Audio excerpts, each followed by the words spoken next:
कुछ समय पहले मेरे ऊपर एक ईमेल आया जिसके अंदर लिखा था कि sir I have done my MBA.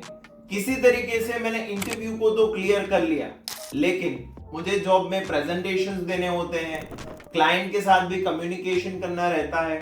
लेकिन सर जब कभी भी ऐसा होता है तो मेरे पैर कांपने लगते। इस वजह से मेरे बॉस से भी मुझे डांट खानी पड़ी है और मेरी बहुत बार इंसल्ट भी हुई है। प्लीज आप मुझे बताइए इसका सॉल्यूशन क्या है।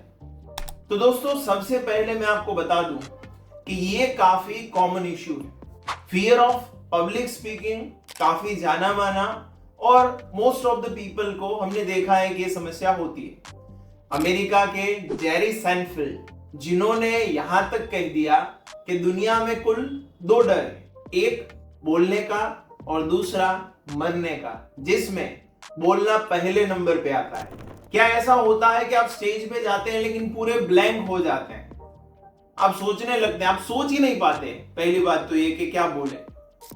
और क्या आप ऐसे कोई पब्लिक स्पीकिंग के कोड को सर्च कर रहे हैं जो आपको मिल जाए जिसकी वजह से आपकी ये समस्या सॉल्व हो जाए? तो दोस्तों अंत तक इस वीडियो में बने रहिए, क्योंकि मैं आपको आज 7 golden rules of public speaking बताने वाला हूं, जिससे आप कहीं पे भी एक बहुत अच्छी पावरफुल स्पीच डिलीवर कर पाएंगे।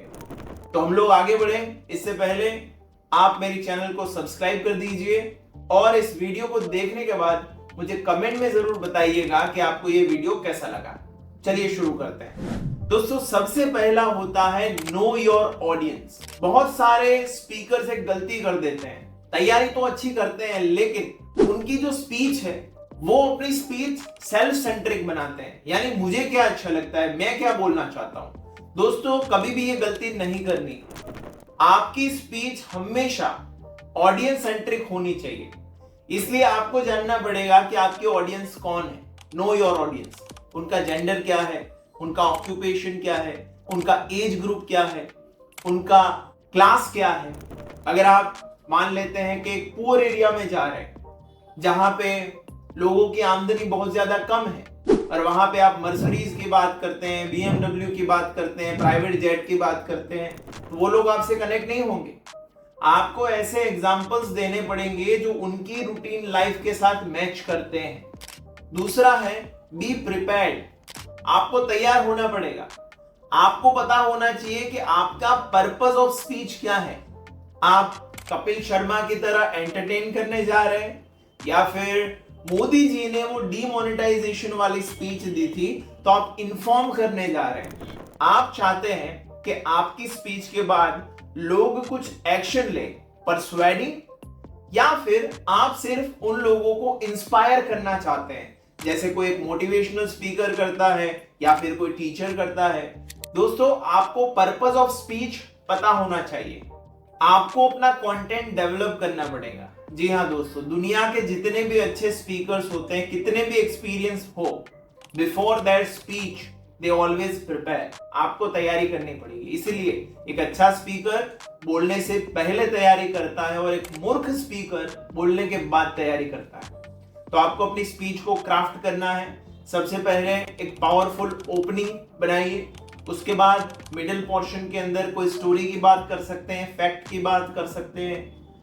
एंड पोर्शन में आपको एक मैसेज देना रहता है और इस तरीके से उसका क्राफ्ट करके आपको उसकी डिलीवरी की तैयारी करनी है। औसतन लोग एक मिस्टेक करते हैं, कोई भी स्पीच उन्हें देनी होती है तो एंड तक उसका डेटा ही कलेक्ट करते हैं, लेकिन वो प्रैक्टिस की डिलीवरी की स्पीच नहीं करते।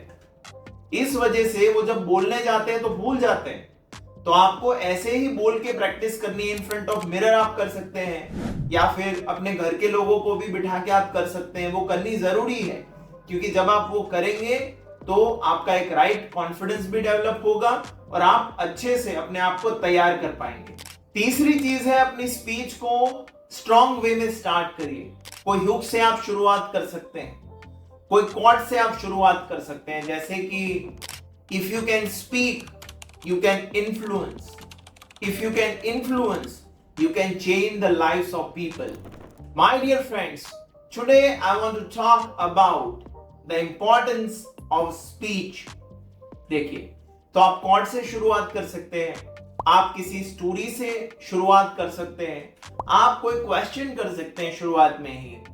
Hello everybody, my dear friends, how many of you are excited for today's presentation. आपने क्वेश्चन कर दिया, लेकिन वो ऑडियंस का एक अटेंशन लेने के लिए होता है, वो आपको करना पड़ेगा। आप अपनी स्पीच में थोड़ा ह्यूमर भी डाल सकते हैं, हंसना हंसाना भी जरूरी रहता है। इसलिए आप देखते होंगे कि बहुत सारे ऐसे स्पीकर्स हैं, अपनी स्पीच के दौरान वो पंच लाइन यूज करते हैं। पंच लाइन आपको हेल्प करती है, आपकी जो ऑडियंस है उनका इंटरेस्ट रहता है आपकी टॉक में, आपकी स्पीच में, और वो कनेक्ट रहते हैं। जरूरी है बहुत ज्यादा। तो स्ट्रॉन्ग वे में शुरू करिए, बेहतर वे में आप उसको स्पीच को पूरा ड्राइव करिए और उसमें ये सारे मसाले डालिए, ह्यूमर डालिए, जिससे कनेक्शन अच्छा बना रहेगा। चौथी चीज, एंगेज योर ऑडियंस। दोस्तों, ये बहुत ज्यादा इंपॉर्टेंट है। आपकी स्पीच के दौरान आपको ऑडियंस को पकड़ के रखना है। बहुत सारे स्पीकर्स को मैंने स्टेज से चिल्लाते हुए सुना है कि मुझे कोई सुन नहीं रहा। ये आपकी रिस्पॉन्सिबिलिटी है, आपको ऑडियंस को एंगेज रखना है। इसके लिए सबसे पहले आपको एनर्जेटिक रहना पड़ेगा, आपका एक्साइटमेंट पीक लेवल पे होना चाहिए। आप उनको इंटरैक्टिव क्वेश्चन पूछिए। मेरी एक सलाह है, क्वेश्चन यस या फिर नो में ही पूछिए, क्योंकि आप अगर उनको अलाउ कर देते हैं then there might be chances कि वहां पे आपका जो टाइम है वो वेस्ट हो सकता है। आप उनका फीडबैक ले सकते हैं, तालियां जो है उनसे आप बजवा सकते हैं। इसके अलावा यू कैन ऐड ह्यूमर। जो भी आप कवर करते हैं अपने प्रेजेंटेशन में या फिर स्पीच में, उसको समराइज करिए, उनको रिवीजन करवाते रहिए कि ये सारी चीजें हमने कवर करी है। इससे भी आपकी जो ऑडियंस है वो आपके साथ कनेक्ट रहती है। तो मेक श्योर कि आप अपनी ऑडियंस को कनेक्ट रखें। पांचवा है, use clear and concise language. जी हाँ दोस्तों, आपकी एज ए स्पीकर रिस्पॉन्सिबिलिटी है जितनी हो सके एक्टिव बात करिए। लोगों को बहुत ज्यादा कॉम्प्लेक्स बातें या फिर कॉम्प्लेक्स शब्दावली, वोकैबुलरी आपको यूज करने की जरूरत नहीं है। कोई भी कम्युनिकेशन का अर्थ यही होता है कि कितने इफेक्टिव वे में आप अपने आइडियाज को, अपने ओपिनियंस को, आपकी जो बात है इजी टू अंडरस्टैंड वे में आप समझाते हैं। तो आपकी रिस्पॉन्सिबिलिटी है, जितनी भी चीजें कॉम्प्लेक्स है उसको हटाइए, उसको इजी रखिए। फिर कोई भी बहुत लंबा लंबा सुनना पसंद नहीं करता, उसको कंसाइज करिए। मैंने देखा है कई लोग बोलना शुरू करते हैं तो अटकते ही नहीं है, उनको लगता है कि मैं बोल रहा हूं और मुझे लोग सुन रहे हैं, लेकिन ऐसा नहीं होता। कभी कभी लोग आपको रिस्पेक्ट करते हैं, इससे भी सुनते हैं, लेकिन फिर आपकी भी रिस्पॉन्सिबिलिटी है कि उनकी रिस्पेक्ट को आप रिस्पेक्ट करिए। तो कंसाइज रखिए अपने कंटेंट को, जितना हो सके उतना मुद्दे पे बात करिए, और जितने भी ये कॉम्प्लेक्स वर्ड्स हैं, कुछ सेंटेंसेस ऐसे हैं, उसको हटाइए और काफी इजी टू अंडरस्टैंड सिंपल शब्दों का यूज करिए। छठा, pay attention to your body language. बहुत ज्यादा इंपॉर्टेंट है, आप कैसे खड़े हैं। एक तो आपके जो पैर हैं वो वी शेप में होने चाहिए, और कोई भी जो पैर है वो बेंड नहीं होना चाहिए। मैंने देखा है बहुत सारे लोग स्टेज पे भी एक पैर के ऊपर ज्यादा वजन दे देते हैं। आपका ये बॉडी लैंग्वेज नेगेटिव है। कभी भी हाथ पीछे बंधे हुए नहीं होने चाहिए, कभी भी पॉकेट में नहीं होने चाहिए, कभी भी आपको अदब नहीं बनानी है। और आपको हाथ को हमेशा, अगर पोडियम पे है तो आप ऊपर रख सकते हैं। एक हाथ में अगर आप माइक पकड़ते हैं दैट इज ग्रेट, ओके, अच्छा है। अच्छे वे में माइक को पकड़िए, जैसे आप आइसक्रीम का कॉन रखते हैं उतना डिस्टेंस बनाइए, ठीक है। जैसे अभी ये मेरे पास माइक है, देन इतना डिस्टेंस काफी है।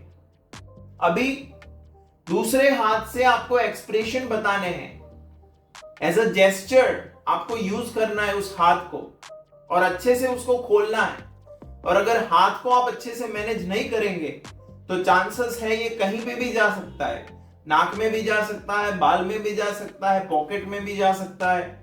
आपको संभालना पड़ेगा। और मान लेते हैं एक हाथ में माइक है, इससे आप बात कर रहे हैं, तो एक ही हाथ में पकड़े रखेंगे तो थक जाएंगे, तो दूसरे हाथ में भी उसको माइक को ले सकते हैं, लेकिन उस दौरान दूसरे हाथ से एक्सप्रेशन करने हैं और बात करनी है। तो उस वे में आपको अच्छे से अपनी जो बॉडी लैंग्वेज है, मैंने देखा है बहुत सारे लोग बोलते हैं लेकिन चेहरे पे स्माइल नहीं रखते। टैक्स फ्री है भाई, स्माइल का यूज करो, it is the gift of God. आपका कॉन्फिडेंस दर्शाती है। स्माइल करो, ये भी आपको हेल्प करता है, आपका कॉन्फिडेंस लोगों को कनेक्ट करने में हेल्प करता है। तो आपके एक्सप्रेशन ऐसे होने चाहिए जिससे आप ऑडियंस को अच्छे वे में कनेक्ट कर पाए। सातवां और आखिरी पॉइंट है कंट्रोल योर वॉइस।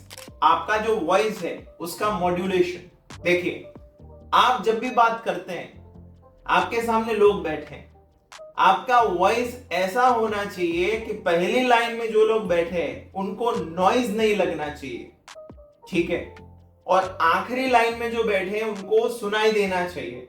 ऐसा आपका वॉइस होना चाहिए। उसमें वॉइस का मॉड्यूलेशन आपको करना है। कहीं पे आपको बढ़ाना है, कहीं पे आपको घटाना है।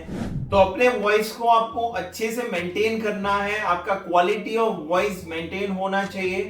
आपको कहां पे रुकना है, कहां पे अटकना है, कहां से शुरू करना है, किस बात को रिपीट करनी है, ये सारी चीजें भी आपको उतार चढ़ाव जो बोले जाते हैं वॉइस के, वो अच्छे से आपको प्रैक्टिस कर लेने हैं, आर्टिकुलेशन ऑफ द स्पीच, और आपको फिर अपना जो प्रेजेंटेशन है वो देना है। तो दोस्तों, ये मैंने आपको बताया 7 rules to rock any stage, to present any speech with the great confidence and clarity. तो मुझे कमेंट में बताइए कि ये पूरा वीडियो आपको कैसा लगा, और मैं चाहता हूं कि अगर ये वीडियो आपको अच्छा लगा then please share with your friends, और ऐसे ही वीडियोस के लिए आप अभी सब्सक्राइब करिए मेरी चैनल को। Thank you.